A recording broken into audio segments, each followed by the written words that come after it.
Welcome to Chris Parkin Shooting Sports. Mega unboxing today, as you can see by the mega size of the box. So this is going to be a little bit spontaneous.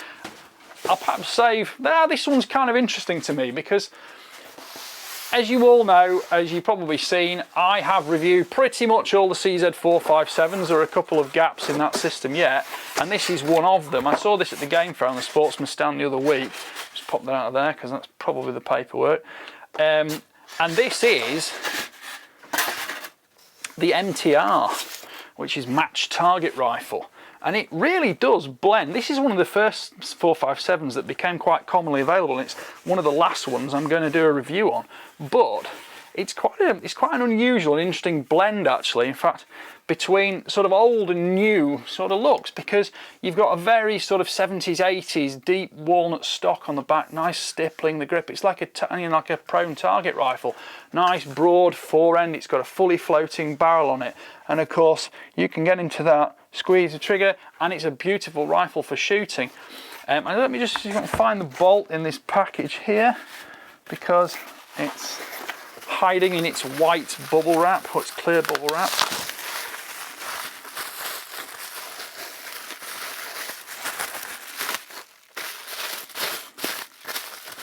You get all my first impressions on these videos, because I don't really tend to read instructions or do too much research for doing an unboxing, but there we go.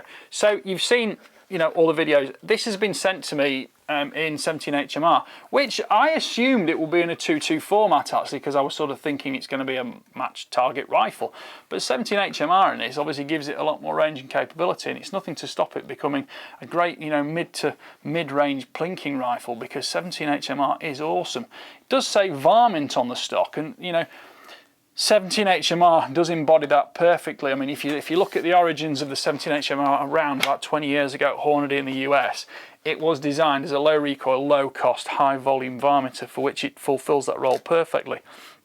I can put sling studs on the back and the front. Oh, sorry, I can put sling on the back and the front. I've got two sets of studs, so I can put a bipod on it as well if I want to. We've got a load of stippling on the forend, which is very hand filling, and I do like that for the feel of it. It's got sort of old. It's quite similar to the. Oh, now what's the name of this one? It's the one I actually bought. A 457. The synth. Oh no, I can't even remember what it's called now, and I've actually owned it. It's about 3 feet over there in a cabinet. Oh dear, LRP, 457 LRP, long range precision. This has got certain ergonomic similarities to that, but of course it's totally visual in its looks because it's a walnut stock. But you get the superb CZ45 bolt, the superb CZ457 trigger, which I won't dry fire on screen because some people seem terribly afraid of why I do that. It doesn't bother me, and there are certain elements of the 457's design which I think make it even more durable long term. Safety catch there. Bolt release on the left side. It'll take 5 or 10 shot magazines. I think there's only 5 shot in 17HMR. But if you were to swap this to a 2.2 LR, because of course you can swap the barrels on these 457s, you could put the 10 round mag in it, and I think they even make a bigger one as well. Screw cut the front, it's probably 1/2 inch UNF, so we can put a moderator on that. That barrel I think is either 18 or 20 inches long. But let me just tell you about the dry firing thing again.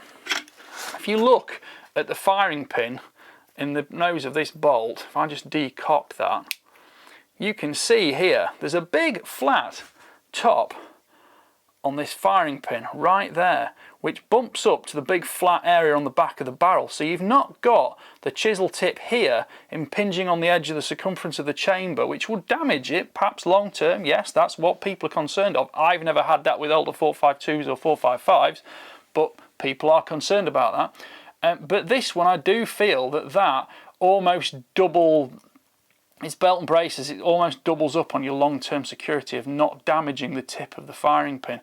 So when that comes up, that is not hitting the chamber, that's hitting the back end of the butt, the stock of the steel of the barrel. So you're not going to have issues with them. I need to just recock this now, and then that will go back in the rifle, and there we go.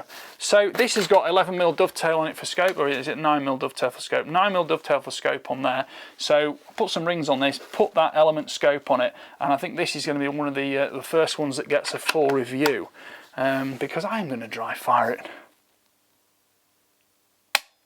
and it's got the usual 457 excellent trigger feel. Now, to be fair, they often bed in a little bit over the first few hundred rounds, but with the gun completely out the stock, they are fully accessible and you can tune them.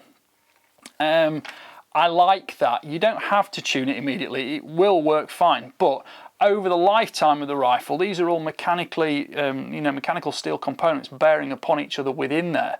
And wear and tear does happen. It is a fact of engineering. So the fact that you can adjust these CZ triggers long term just is another factor that goes to show me that CZ are, thoughtful, responsible gun makers, not just marketing, pouring guns out left, right and centre. Because I think of some of the CZs I've got or shot, or older Brunos that I've got shot, that 20, 30, 40 years old, they still work beautifully.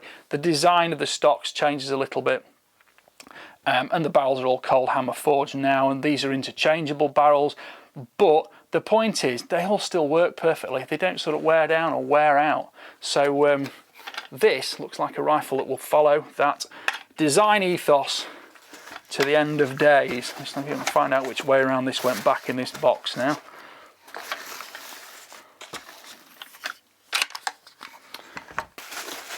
One thing I will say is that being a walnut stocked rifle, I will have to just make sure I'm a little bit more delicate with it over the course of the review project, because I don't like to damage them. But I think anybody accepts that, if you really want a tool that's going to get a bit of rough treatment, bumped and banged around, go for the synthetics, don't go for the original walnut stocks. And that is life. So, right. Like, subscribe, comment, click the notification bell. Remember, your comments drive my videos. So go through to the end of the video, have a look at the video channel sponsors, and thank you for watching. Bye for now.